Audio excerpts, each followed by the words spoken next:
Hello student, welcome to AP maths. आज हम लोग स्टार्ट करते हैं क्लास 10th का चैप्टर नंबर 2 से। चैप्टर नंबर 2 है बहुपद पॉलिनोमियल्स से। तो बहुपद क्या होते हैं इसके बारे में सबसे पहले हम इसको देखते हैं कि बहुपद क्या होते हैं, किसे बहुपद कहते हैं। उसके बाद एक्सरसाइज को हम लोग सॉल्व करते हैं स्टेप बाय स्टेप। तो बहुपद के बारे में पहले पढ़ेंगे। बहुपद क्या है? बहुपद एक या अधिक पदों से बनी ऐसी बीजी व्यंजक जिसमें चर की घात, चाहे वो 0 हो, 1 हो, 2 हो, 3 हो, जैसे भी हो, पूर्ण गैर ऋणात्मक पूर्णांक को बहुपद कहलाती है। कहने का मतलब ये हुआ कि बहुपद उसे कहते हैं जिसकी घात जो होती है वो एक पूर्ण संख्या होती है। और पूर्ण संख्या होने के बावजूद भी कैसी पूर्ण संख्या होनी चाहिए? ऋणात्मक नहीं होनी चाहिए, धनात्मक पूर्ण संख्या होनी चाहिए। तो उसे हम लोग क्या कहते हैं? बहुपद कहते हैं। जैसे यहाँ पे देखो, जैसे कोई भी बहुपद अगर हम यहाँ पे लिखे हुए हैं 4x+2, यहाँ पे देखिए चर कौन है? चर इसमें यक्स आया हुआ है। तो यक्स की घात क्या है? यक्स की घात अभी 1 है। क्या ये पावर आपका नेगेटिव है? नेगेटिव नहीं है। और ये पूर्ण संख्या है, मतलब फिर फ्रैक्शन में कोई नंबर नहीं है, बटे में कोई नंबर नहीं है। तो इसी को हम क्या कहते हैं? बहुपद कह देते हैं। अगर मैं यहाँ पे लिखूं कि 3x⁻² + 3, क्या ये बहुपद है? ये बहुपद नहीं है। क्योंकि क्यों नहीं है? क्योंकि इसकी घात जो है ये ऋणात्मक है। यहाँ मना किया था गैर ऋणात्मक। गैर ऋणात्मक का मतलब ये हुआ कि ऋणात्मक ना होकर के ये धनात्मक होना चाहिए। तो इसलिए ये हमारा बहुपद नहीं है। अब अगर मैं लिखूं कि 4x⁻² + 3, क्या ये बहुपद है? ये भी हमारा बहुपद नहीं है। क्यों नहीं बहुपद है? क्योंकि चर की घात एक पूर्ण संख्या होनी चाहिए थी, जो कि एक पूर्ण संख्या ना होकर के ये एक परिमेय संख्या है। तो इसलिए ये हमारी बहुपद नहीं है। तो बहुपद होने के लिए क्या होना चाहिए? जो चर होता है उस चर की घात को एक पूर्ण संख्या होनी चाहिए। और वो पूर्ण संख्या कैसी होनी चाहिए? धनात्मक पूर्ण संख्या होनी चाहिए, तो वो बहुपद कहलाती है। अब आ जाओ घात के बारे में। घात क्या होता है? बहुपद के चर की सबसे बड़ी घात को उस बहुपद की घात या डिग्री कहते हैं। जो बहुपद लिखा जाएगा उसकी सबसे बड़ी घात को ही डिग्री कहते हैं या बहुपद की घात कहते हैं। जैसे यहाँ पे लिखा है 4x+2, इसकी डिग्री डिग्री को हम लोग क्या कहते हैं? बहुपद की घात कहते हैं। तो इसमें चर की सबसे बड़ी घात क्या है? 1 है, इसलिए इसकी डिग्री कितनी हो गई? 1 हो गई। ऐसे भी कह सकते हैं बहुपद की घात कितनी है? 1 है। यहाँ पे देखो 2y² - 3y + 4।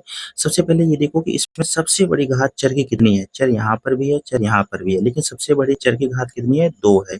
तो इसमें डिग्री कितनी होगी? 2 होगी, यानी घात कितना होगा? 2 होगा, सबसे बड़ी घात 2।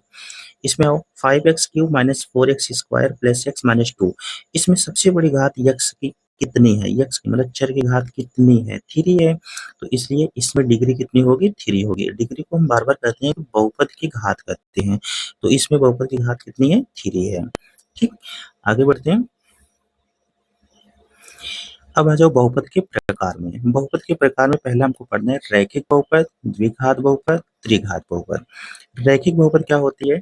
जिसकी डिग्री मतलब चर की घात कितनी होनी चाहिए? 1 होनी चाहिए। उस बहुपद में सबसे बड़ी चर की घात अगर 1 होगी तो उसी को हम लोग क्या कहते हैं? रैखिक बहुपद कहते हैं। जैसे एग्जांपल देखो, 2x - 3 है, इसमें x क्या है? हमारा एक चर है। इस चर की सबसे बड़ी घात कितनी है? 1 है। तो सबसे बड़ी घात अगर 1 होगी उसको हम कहेंगे रैखिक बहुपद कहेंगे। अब इसी प्रकार से द्विघात बहुपद। द्विघात बहुपद में क्या है कि सबसे बड़ी घात क्या होनी चाहिए? 2 होनी चाहिए। अगर उस बहुपद की सबसे बड़ी घात 2 होगी तो उसी को हम कह देंगे द्विघात बहुपद है।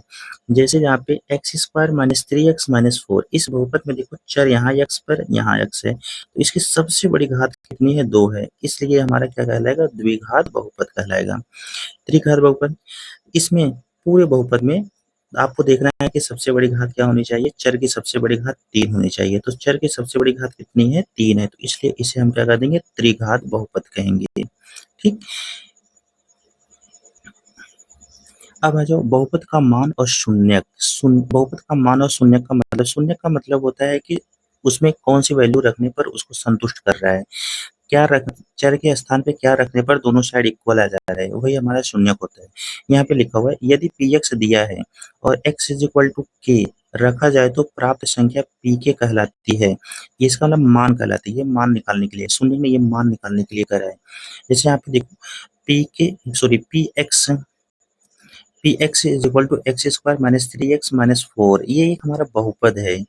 अब हमको ये कह रहा है कि x इज इक्वल टू जो k था, k की वैल्यू कुछ भी हो सकती है, 0 1 2 3 कुछ भी हो सकती है, वास्तविक संख्या कुछ भी हो सकती है। तो चलो सपोज करो हम x की जगह पे यानी कि k की जगह पे 2 ले लिए यहाँ पे।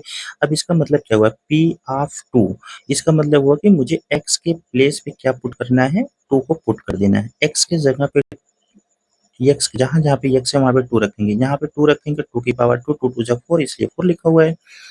यहाँ पे 2 रखेंगे तो 3 मल्टीप्लाई 2, 3 2 जा 6 माइनस 4, इस सब को सॉल्व करेंगे तो कितना आएगा, -6 आएगा। तो ये p ऑफ 2 जो आया था -6, यही क्या है, इस बहुपद का मान है।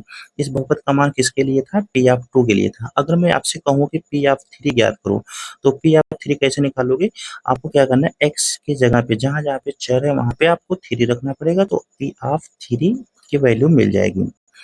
आई बात समझ में, ये तो मान निकल गया। अब जैसे हमको ये कहेगा शून्यक निकालने के लिए, देखो कोई वास्तविक संख्या k px का एक शून्यक है, यदि p of k is equal to 0, मतलब हमको क्या करना पड़ेगा कि उसको 0 के इक्वल करना पड़ेगा। जैसे सपोज करो p of x is equal to X square minus 3x minus 4 है ना। हम इससे और छोटा एग्जाम्पल लेते हैं, जैसे हम ले लेते हैं example x minus 5 is equal to 0 के इक्वल कर लिया हमने, ये हमारा बहुपद था। ये -5 उस साइड जाएगा तो क्या होगा, +5 हो जाएगा। यही हमारा क्या कहलाएगा, इस बहुपद का शून्यक कहलाएगा। कहने का मतलब ये हुआ कि जो हमारा बहुपद दिया होता है उसको 0 को इक्वल करने के बाद सॉल्व करने पर जो चर की वैल्यू आती है उसी को कहते हैं बहुपद का शून्यक कहते हैं। आई बात समझ में, जैसे मैं आपसे पूछूं कि 6x minus 2 is equal to 0 में बहुपद का शून्यक ज्ञात करूं, तो आपको क्या करना पड़ेगा, 6x is equal to minus 2 को उस साइड लेके जाएंगे तो यह क्या हो जाएगा, प्लस हो जाएगा। x के बगल में 6 है तो इक्वल के उस साइड जाएगा तो डिवाइड हो जाएगा, 2 1 जा 2, 2 2 जा 2 3 जा 6, x इज इक्वल टू क्या आ गया, 1/3। तो ये 1/3 क्या है, इस बहुपद का शून्यक है। ठीक,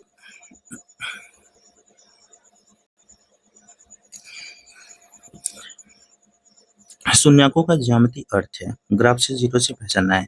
यहाँ पे क्या कर रहा है कि y is equal to P of x, एक ग्राफ जहाँ x अक्ष को काटता है, स्पष्ट करता है उन बिंदुओं के x कोऑर्डिनेट ही बहुपद के शून्यक कहलाते हैं। इसका कहने का मतलब ये हुआ कि अगर आपको ग्राफ में दिया है, ग्राफ में अगर कोई भी एक बार उसे काटे या 2 बार काटे, जितनी बार काटेगा उस बहुपद के उतनी बार शून्यक होगा। लीनियर पॉलिनोमियल का ग्राफ एक स्ट्रेट लाइन होता है। लीनियर का मतलब समझ रहे हैं, रैखिक बहुपद कहते हैं, जिसको हम लोग रैखिक बहुपद कहते हैं। उसका जो भी ग्राफ बनता है वो बिल्कुल स्ट्रेट लाइन बनता है, ना कि इस तरह से बनता है, बिल्कुल स्ट्रेट बनेगा। लीनियर पॉलिनोमियल का केवल एक जीरो होता है, कह रहे हैं कि रैखिक बहुपद का एक ही शून्यक होते हैं, एक ही बार काटेगा और एक ही शून्यक होगा।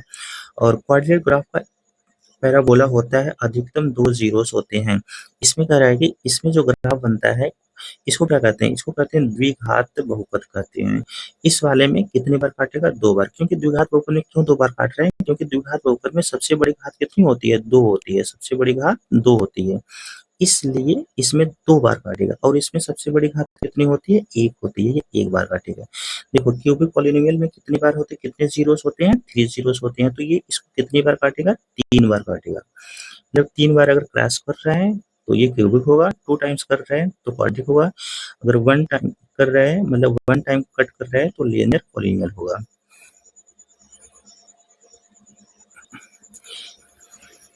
एक उदाहरण देते हैं, P of X is equal to X square minus 3x minus 4। मान लो कि इस क्वेश्चन को सॉल्व करने के लिए मान लो कि हमको इसका ग्राफ रिप्रेजेंट कराना है, तो ग्राफ को बन गया। मान लो सपोज करो एक्स इज इक्वल टू -2 -1 0 1 2 3 4 5 6 है, ये सब नंबर दिए हुए हैं, मतलब कि एक ये वाली जो लाइन है इसको हम लोग बोलते हैं y अक्ष और इसको बोलते हैं x अक्ष। यहाँ से x धनात्मक होता है और इस साइड ऋणात्मक होता है, ऊपर धनात्मक होगा, नीचे क्या होगा, ऋणात्मक होगा। ओके, देखो इस एक्स वाले को कितने टाइम से कट कर रहा है, देखो एक बार क्रॉस कर रहा है, यहाँ पे एक बार इंटरसेक्ट कर रहा है, कितने टाइम्स कर रहा है, 2 टाइम्स कर रहा है। जब ये 2 बार काट रहा है, किस पे काट रहा है, एक बार देखोगे आप -1 पे काट रहा है और एक बार किस पे काट रहा है, 4 पे काट रहा है। यहाँ पे देख रहे हो 4 पे काट रहा है। तो ग्राफ एक्स एक्स को x इज इक्वल टू -1 और x इज इक्वल टू 4 पर काटता है, अतः जीरोस कितने हुए हमारे पास, 2 जीरो हुए, -1 एंड 4 हुआ। तो इसलिए यहाँ पे कुल कितने जीरोस होंगे, 2 जीरोस होंगे, मतलब 2 घात हो गई। ठीक, अब आगे आगे देखो यहाँ पे क्यूबिक का दिया है, मतलब कि त्रिघात का दिया है। त्रिघात में कितने जीरोस होते हैं? 3 जीरोस होते हैं। याद रखिएगा कि क्यूबिक में 3 जीरोस और क्वाड्रेट में यानी कि द्विघात बहुपद में 2 जीरोस होते हैं और रैखिक बहुपद में 1 जीरोस होते हैं। तो इसमें 3 जीरोस हैं। तो 3 जीरो कौन कौन से? एक बार यहाँ कट कर रहा है, एक बार यहाँ कट कर रहा है, एक बार यहाँ कट रहा है। मतलब कि एक्स वाले अक्ष को जितनी बार कट कर रहा है उसी को हम जीरोस कहते हैं। तो कितनी बार कट कर रहा है? 3 टाइम्स कर रहा है, तो यहाँ पे 3 जीरो हो गए। तो डिग्री कितने हो गए? 3, तो अधिकतम कितने होंगे? 3 जीरोस होंगे। अब आज स्टार्ट करते हैं एक्सरसाइज 2.1 को। एक्सरसाइज 2.1 कह रहा है कि किसी बहुपद px के लिए y is equal to px का एक ग्राफ नीचे दिए गए हैं। प्रत्येक स्थिति में px के शून्यांकों की संख्या ज्ञात कीजिए। हमको कह रहा है शून्यांकों की संख्या बतानी है और किसके लिए बतानी है? y is equal to px के लिए बतानी है। इसका मतलब ये हुआ कि जो लाइन सीधी हो लंबवत है इसको हम बोलते हैं y अक्ष और जो स्ट्रेट है इसको बोलते हैं x अक्ष। तो x अक्ष को जितनी बार ग्राफ काटेगा उसको हम लोग क्या कहेंगे? शून्यांकों की संख्या कहेंगे। चलो पहले देखो, पहले x अक्ष यही हमारा है। क्या x अक्ष कहीं पे कट कर रहा है? क्या ये ग्राफ कहीं पे काट रही है? नहीं काट रही है, तो इसमें शून्यांकों की संख्या कितनी होगी? 0 होगी। सेकंड वाले में देखो, इस लाइन को जो ग्राफ लाइन गई है क्या ये काट रही है? कितनी बार काट रही है? एक बार काट रही है यहाँ पर, तो शून्यांकों की संख्या 1 हो जाएगी। इस वाली लाइन में एक्स अक्ष को केवल देखो, एक्स अक्ष को एक बार यहाँ काट रहा है, एक बार यहाँ काट रही है, एक बार यहाँ काट रही है, तो कितने जीरो हो जाएंगे? 3 जीरो। फोर्थ वाले क्वेश्चन में देखो, एक्स अक्ष को 2 टाइम्स काट रही है, एक बार यहाँ पे इंटरसेक्ट कर रही है, एक बार यहाँ इंटरसेक्ट, तो कितने टाइम्स काट रही है? 2 टाइम्स। तो यहाँ पे भी देखो 2 टाइम्स हो गए। और यहाँ पर फिफ्थ वाले में कितने शून्यांकों की संख्या होगी? 1 2 3 4, तो शून्यांकों की संख्या 4। 6 वाले में 1 2 3, शून्यांकों की संख्या 3। ये हो गया आंसर। अब है जो 2.1 के आगे क्वेश्चन। आपको क्या करना है कि ग्राफ से जीरो गिनने के rule, y equal to px का ग्राफ देखिए, x अक्ष को देखें, यही y इक्वल टू 0 होता है। ग्राफ जितनी बार x अक्ष को काटता है, स्पर्श करता है, उतने ही 0 होते हैं। अभी जैसे बताया ना आपको, हम ये जितनी बार काटेगा उतने ही इसके शून्यांकों की संख्या होगी। जैसे 1 2 3 काट रहे हैं तो 3 शून्यांकों की संख्या होगी। 1 2 ये टच कर रहा है, 1 2 3 टच कर रहा है, तब फिर भी ये काउंट करेंगे 1 2 3 शून्यांकों की संख्या होगी। Thank you for watching AP maths. मिलते हैं अगले क्लास में।